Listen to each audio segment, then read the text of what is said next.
It's July the 18th, 2012. This is 508, a show about Worcester. Today on the 508 program, Kevin Kassan. Good morning. Hello. Good afternoon. Good evening. Hi, Kevin. Hello. We're here in the nice shade here at the Winslow Street Peace Park because it's too hot in the city of Worcester. How are you doing? Good. Good. It's nice being in the park. That's right. It is. It's very nice. I wanted to ask you, I guess we're going to talk about two things today, Kevin. How do you feel about that? I feel like what we should be discussing as a community, panhandling and open meeting law. Panhandling and open meeting law. So I guess sort of half of this show, we're going to have this very idealistic vision, and half of this show, I feel like we're going to have a very cynical vision. And we're going to talk a lot about the city council this week on this show, unfortunately. We've been trying to avoid this lately, but what are you going to do? We can, just to mention a story that has been sort of, we talked about on last week's show, which is the potential demolition of the Palladium that the owners of the Palladium had asked to be fast-tracked by the Historical Commission to be able to demolish the building because their taxes are going up, and it's not worth it for them to run that venue out of there anymore if their taxes go up. Big opposition on the internet to this. Obviously, all of your metal people, all of your juggalo people, all the people who love Worcester in general against this. There again is going to be a historical commission hearing on July 26th, and I think at this point, as far as I can tell from from the publicly announced stuff, the strategy is basically to try to get the historical commission to block the fast tracking, which would buy people maybe a year to try to work out some other way to either get the Palladium put on some sort of historical registry, or at least in some way, like work with the people who own the Palladium and people who run the shows out of the Palladium to like do something constructive with the building. I don't exactly know who these people working with them would be. I don't exactly know the details of that, but that seems like the vague. Yeah, I think I've been hearing pretty much the same thing. I think there's strategy and machinations behind the scene. I think it's an opportunity for Worcester to figure out how to solve this. Well, Kevin, open meeting law. This is the point. This is the point where we're going to be very idealistic about the way that the world should work and the way we hope the world would work. What is open meeting law? What are we talking about? Open meeting laws across the country, and of course here in Massachusetts, that require public bodies to do everything in transparent ways. Okay. And so, on one level, it includes things like publicly announcing a meeting ahead of time, making sure that that's publicly posted in a fashion, whether that's on a bulletin board that's visible 24/7, or whether it's on a website that's available 24/7. So it's the announcement of the meeting that it's happening. It's an announcement of what's going to be discussed at the meeting, so a listing of the expected agenda.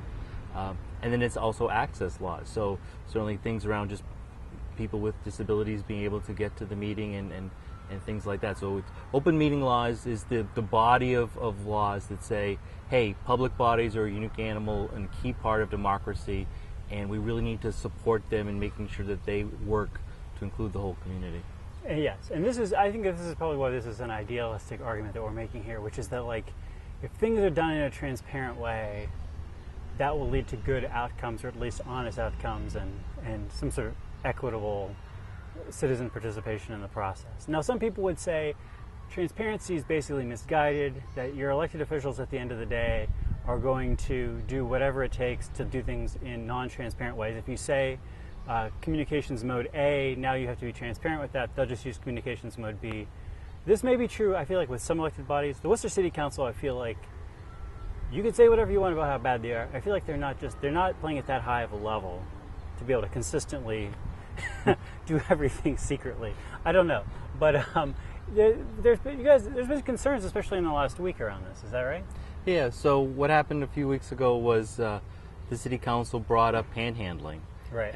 And they did it in a way that was not on the public agenda, right? And that raised the attention of a lot of us, that both those of us that have been concerned about panhandling last time around in 2005, but also those of us that have been watching in terms of Sunshine Week laws and things that we all have been working on in terms of how transparent how are we being as a city and as a city council. Right. And so what happened in this instance was the mayor's office made a query to all the city councilors on Tuesday morning before the city council meeting, basically saying, hey, I think we should ask the city manager to look at some sort of plan around dealing with this panhandlers and solicitors on the streets, and we should figure out what to do. Do you folks all agree? Right. And so that query went out to the whole council, and so they then proceeded forward with that at the next meeting, but it was all off the public agenda. So if you were at the meeting, you found out about it, but anyone else that would have read the meeting notices either posted at City Hall or online ahead of time would not have seen that this issue was percolating again. Now, is the intent that the city council should be doing that kind of deliberation at the meeting, or is it just that they should be doing it in a publicly accessible way? So I would make a distinction between deliberation and just publicly announcing things. So especially on something of a controversial nature, which this clearly qualifies given the uproar last time, it needs to be announced publicly. So things would have proceeded in a very different fashion if the Worcester community was aware that this issue was being put forward again, right, so soon after the last time. And so instead what happened was there was a chorus of panhandlers bad at right, at that meeting, and there was no opposing voices from the community because nobody didn't know. Nobody knew. And so it was a one-sided conversation that then proceeded. And as it has played out now, the city managers move forward, putting in place a plan. Let's not go down the panhandling road, because that's a totally separate. The issue of panhandling is totally separate from the open meeting law. So that's half of the open meeting law complaint around it. The second one is this whole process of all the city councilors emailing each other and forming an opinion based on that. So open meeting law is still an evolving body of law, I would say, given digital media. Mm-hmm. But at this point, what happens is oftentimes an item comes up and one council or somebody emails the whole council body and says, "This is what I'm thinking of doing. Do you support this? Do you not support this?" And even in the scenario where they all just respond with either a yes or no, there's quickly this aggregation of yeses and nos to see where people stand on this, and all this is happening outside of the public view. Right. And so open meeting law is still processing as a body of law, I would say, how to deal with digital media and how this happens. But it does occur at times in city council where you have 5, 6, 7 councilors already agreed that they're going to do something prior to even coming to deliberation at the city council. And that right, feels that it undermines the opportunity for public input in these things. Well, and this is part of the reason I think that you don't really see deliberation at the city council meeting. You don't see the city councilors speaking very much to each other. Exactly. It's just this grandstanding. Somehow everybody's already made up their mind. Somehow everybody's already, somehow there's the sense that the conversation has already happened somewhere else. Exactly, and that's this really, if we can move back in this direction like other communities are, I think we'll force conversations to happen at City Hall, inside City Hall publicly, that don't now. Because it is more of a grandstanding, it is more of like talking to the camera. It's not talking to the colleague across the table saying, "I want you to side with me, I want you to vote with me, I want your vote on this." Now Kevin, you're not a lawyer, you're just a gadfly, a neighborhood activist. Yeah. A neighborhood activist.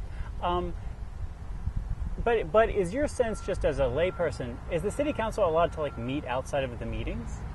Are they all allowed to get together outside of the meetings and make decisions? Open meeting law is very clear that deliberation cannot happen outside of public view.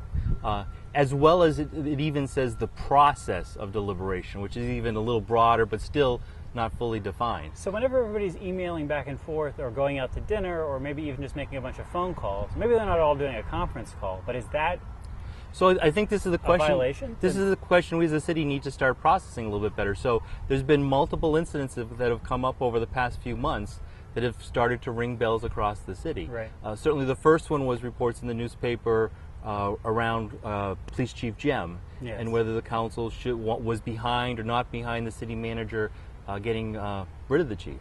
And so the public conversation focused on, geez, the city council has no jurisdiction over this, they shouldn't be talking about. Where actually the real conversation should have been the announcement in the media that there was a polling of councilors of their opinion on right. it. I want to rewind this back because this could be a little confusing for people who don't follow this. That basically the city manager is in charge of the police chief. The city council is explicitly not in charge of personnel matters, except for the city manager and the city clerk.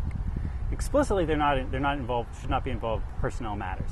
And so there was one day. This all sort of happened throughout the morning, and then like in real time on the radio that afternoon, this whole plan fell apart. It seems like a bunch of city councilors went to the city manager one by one and said, I know that we're not supposed to be talking to you about personnel matters like this, but if theoretically you or a city manager who looked like you with the same social security number as you wanted to fire a chief whose name was Gary Jim, who just happened to have the same social security number, then a city councilor who looked like me with my same social security number would probably be in favor of this.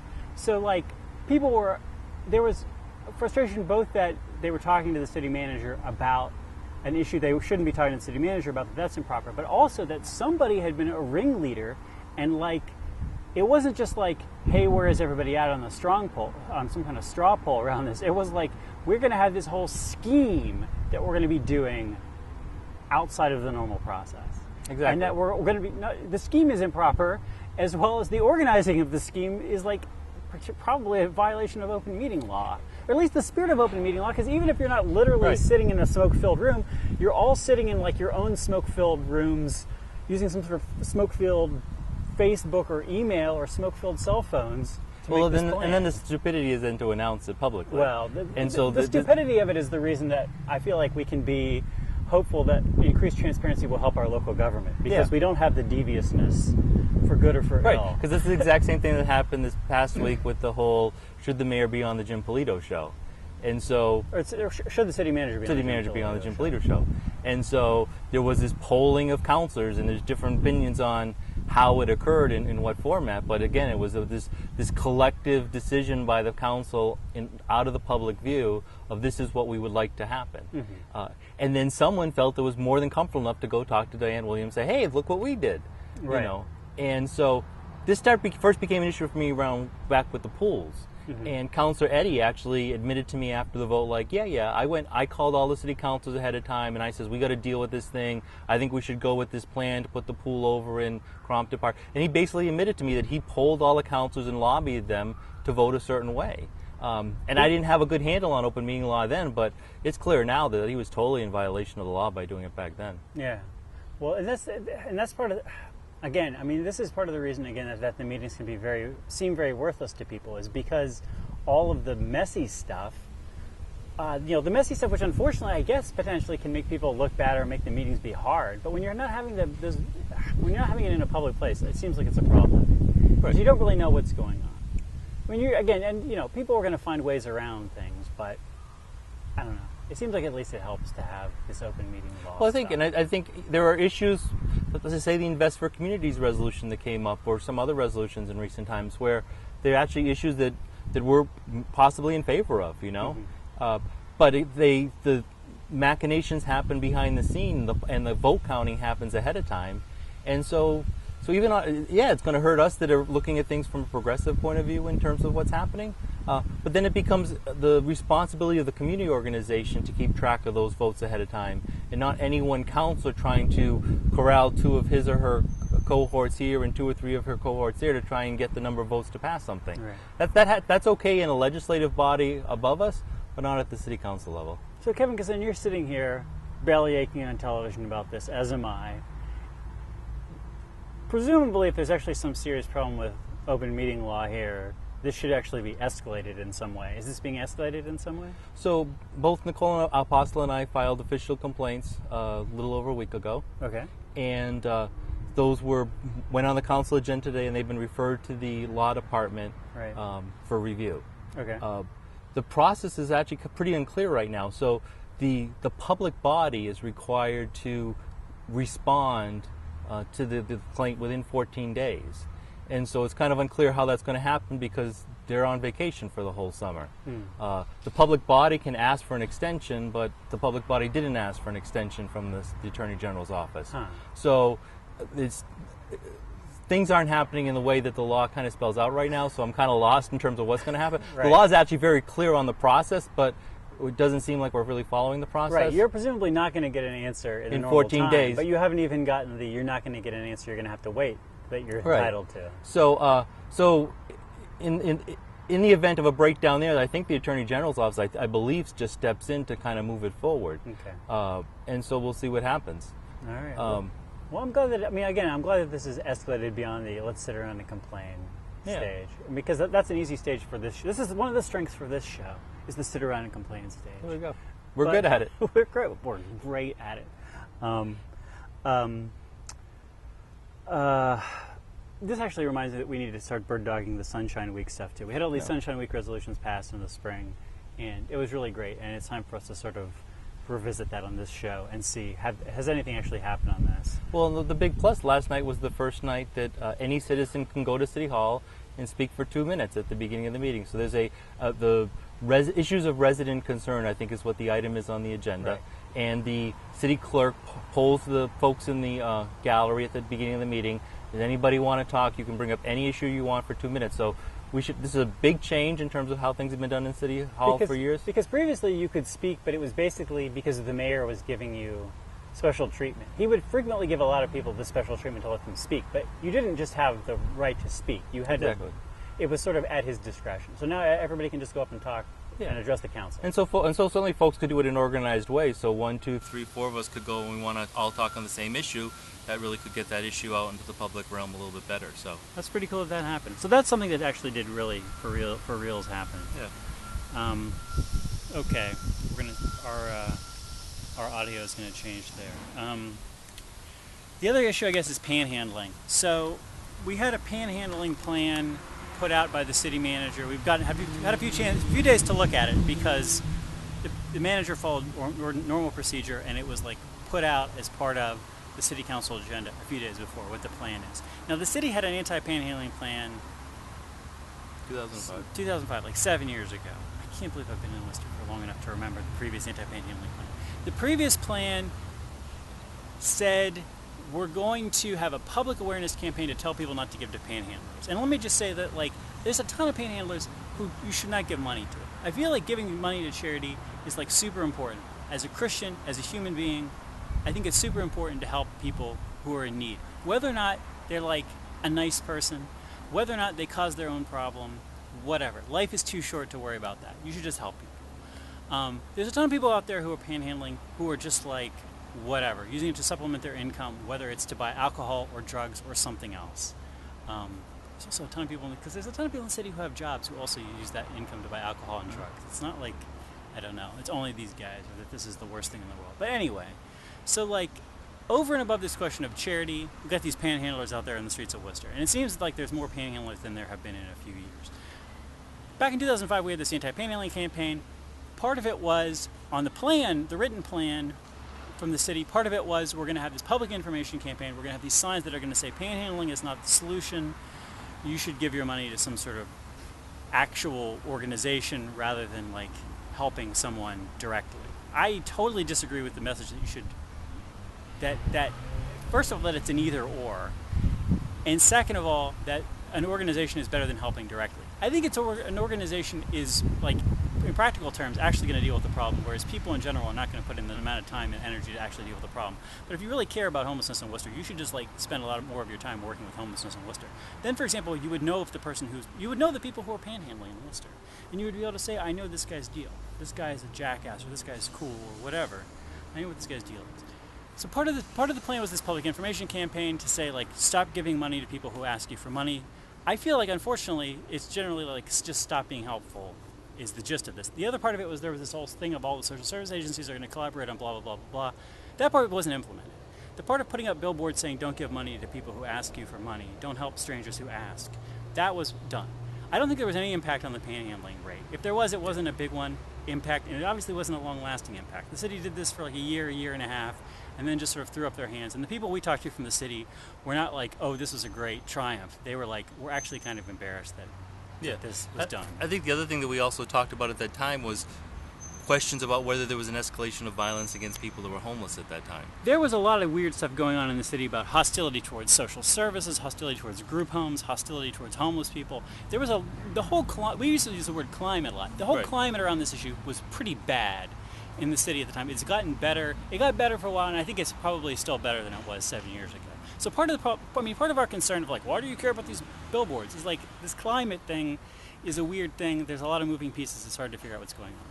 Anyway, so the city has this plan out this time, And the Telegram Gazette wrote this bizarre editorial of like, this has a plan with real meat on its bones. The city's not going to stand around doing nothing. People can avert their eyes from panhandlers, but cities can't. Well, cities can't because cities literally do not have eyes. So this plan looks a lot like the last plan. It talks a little bit about enforcement, like using police on this, but it basically acknowledges, it's a First Amendment issue. Like standing on the side of a street holding a sign is just like a bare minimum First Amendment thing. And we can get into like, a sign asking for money versus a sign for whatever. It's just a big First Amendment problem. So the police are involved in, according to this article, like maybe a couple hundred incidents a year where there's some panhandling somehow involved. Like the person's doing something else, maybe they're also at panhandling. They just did sort of a keyword search of their incidents and found like 180 incidents last year, which involved, and they had 5 arrests. So most of these incidents, it just seemed like it was just some drunk guy bothering people at a store or something, and the police came and said, "Get out of here," and they got out. That seems like that's going to be unchanged. This is mentioned in the report, but there's nothing about police enforcement that's going to change as part of the plan. Part of the plan is going to be to have another public information campaign. I also feel like this doesn't really count because we know that this, at least in the Worcester context, does not work. Unless there's something completely new and outside the box here, we know that in the Worcester context, this public information campaign doesn't work. Yeah, I think last year the public campaign was about as broad and powerful as anything Worcester's done. So it was billboards across the city. It was metal signs on street poles and intersections.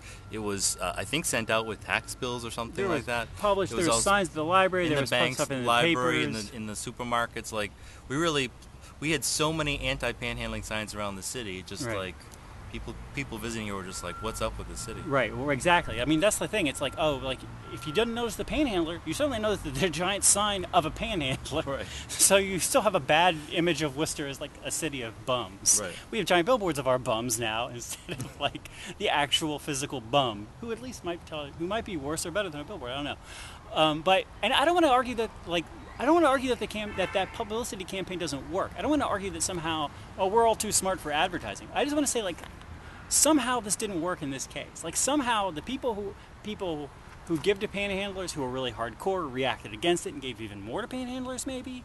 Maybe people who are going to give to panhandlers ignore the signs and hate the signs. Like somehow that campaign did not do an effective job of targeting people who give to panhandlers. I feel like it potentially did an effective job targeting people who are already hostile towards anybody who's a bum or potentially homeless. Again, not that panhandlers are necessarily homeless. There's not necessarily a huge amount of overlap there. The actual third part of this campaign, we got the police, nothing's going to happen there. The signs, something's going to happen. We don't think it's going to work. This is the cynical half of the show if you didn't tell. The third part is this like social services, blah, blah, blah. And actually, this part, it's like social service agencies are going to do this and that and the other thing. I don't know. There's only a couple dozen people who are panhandling in the city of Worcester. I'm not sure that that's a huge deal. The one thing potentially could be a huge deal is that the city is going to bring on somebody part-time. It's not clear if it's going to be like an actual licensed social worker or what this person's going to be, but they're basically going to go out there and like talk with panhandlers and try to bring them into the process or bring them into the system. I don't know that bringing them into the system is potentially going to work, but I do know that there's like one city that's had like an actual numerical drop in panhandling using a similar thing to what Worcester's doing. I totally forget the name of the city. They had a drop of around 50% of panhandlers in a 1-year period. I don't know what the long-term effect was. I don't know if it kept going on. And they did a similar thing, but they just did a lot of like the police and outreach workers essentially hassling the panhandlers. And that was like, unsurprisingly, paying people to hassle panhandlers discourages people from panhandling. So if this person is, maybe just talking with somebody or having somebody come out and confront them on a regular basis is enough to make people not want to panhandle in Worcester. I don't know. I mean, and potentially there's a few people who are panhandling who are like not aware of social services or would be if they could come in. This outreach worker is also going to actually get some hard data and be feeding back sort of anonymized data about panhandling to the city. So at least we'll know what's going on. I feel like we don't really know what's going on. We don't really have any hard data. We don't really have any evidence that this is going to work.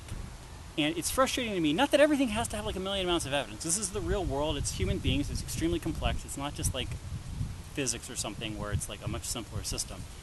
But like I feel like the city council has this attitude frequently, which is to say, we have this china shop. This china shop is kind of dusty, Kevin. We have this bull. Why don't we just tie a damp rag to this bull's tail and let him take care of it, right? Problem solved. Proclamation. resolution from the city council, city manager, you figure out the deal with getting the rag tied to the bull's tail and sending him into the china shop. Well, and that's the problem. Is like I feel like all of the inadvertent, all of the unintended consequences of this potentially could be very bad. The intended consequences, I don't see that they're even going to happen. That the good part of this is going to happen. It doesn't seem like it's that well thought out, or that there's really any evidence for it. Right, and I think the other part of that is we jump at these small things that for some reason become very irksome or visible. Right. And so, we're unable to really dig in on homelessness and deal with homelessness and youth that are homeless and teens that are homeless, but panhandlers that are visible and ugly and too close to Tatnick Square or too close to City Hall or wherever, there's the ones with those. That's what we got to deal with right now. Right. And so it's this knee-jerk reaction to the stuff we don't like to see. Yeah, and I don't know. It just seems ridiculous. It just seems ineffective. Every part of this I don't like. But we'll see what happens. I mean, this outreach worker could turn out to be awesome. This outreach worker could turn out to have a really brilliant idea of how to deal with this issue. I don't know. I just think it's weird that, like, the city councilors in particular have a lot of anecdotal, no hard evidence, but a lot of anecdotal evidence about, like, well, most of these guys are actually doing fine, they're just feeding their drug habit, blah, blah, blah. And it's like, okay, if they're just out there trying to pick up some extra money, then why then does it follow that, like, having an outreach worker deal with them is actually going to help? Like, you're saying that this is a person who doesn't really need any social services, so we're going to give them social services. That doesn't make any sense. And as somebody pointed out, the last panhandling public information campaign was so ineffective that even the city council doesn't seem to remember it. Exactly. So it's also like, why is that going to work? I don't know. I honestly feel like, I don't know. I mean, I honestly feel like, again, like, I'm not saying that somebody should necessarily give money to a panhandler. I just don't want to see a bunch of signs up around the city saying, hey, we're Worcester, we're unfriendly to needy strangers. And I don't want to I don't want to be spending any, I feel like if we're going to be spending money, or if we're going to get a bunch of, free ads from the billboard companies and the papers, and free graphic design time maybe, let's use that for any other issue. Exactly. Any other issue. Don't litter, volunteer, give blood. I mean, I don't know, vote. Like, it actually reminds me of these voting, like, you should vote campaigns that you see in the city, which are, more completely ineffective.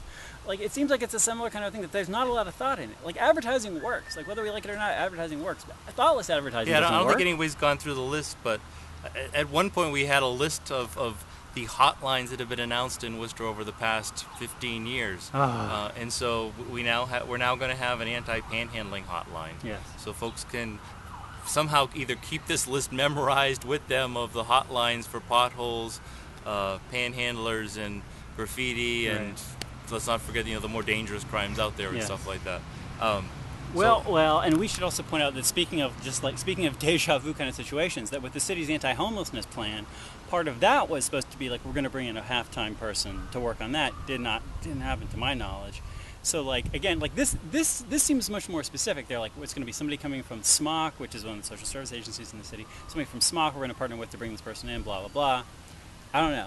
I just feel a little skeptical about it, even though there's some specifics. Let's just think literally how this is going to work. There's going to be a call coming in saying there's someone panhandling at Kelly Square. Right. Somebody's have to get in their car, zip down to Kelly Square. They would go down there the next day, probably. Oh, the next day. Okay. I assume that they would go down there the next day, unless this is like a serious hotline type situation. The person's only half time.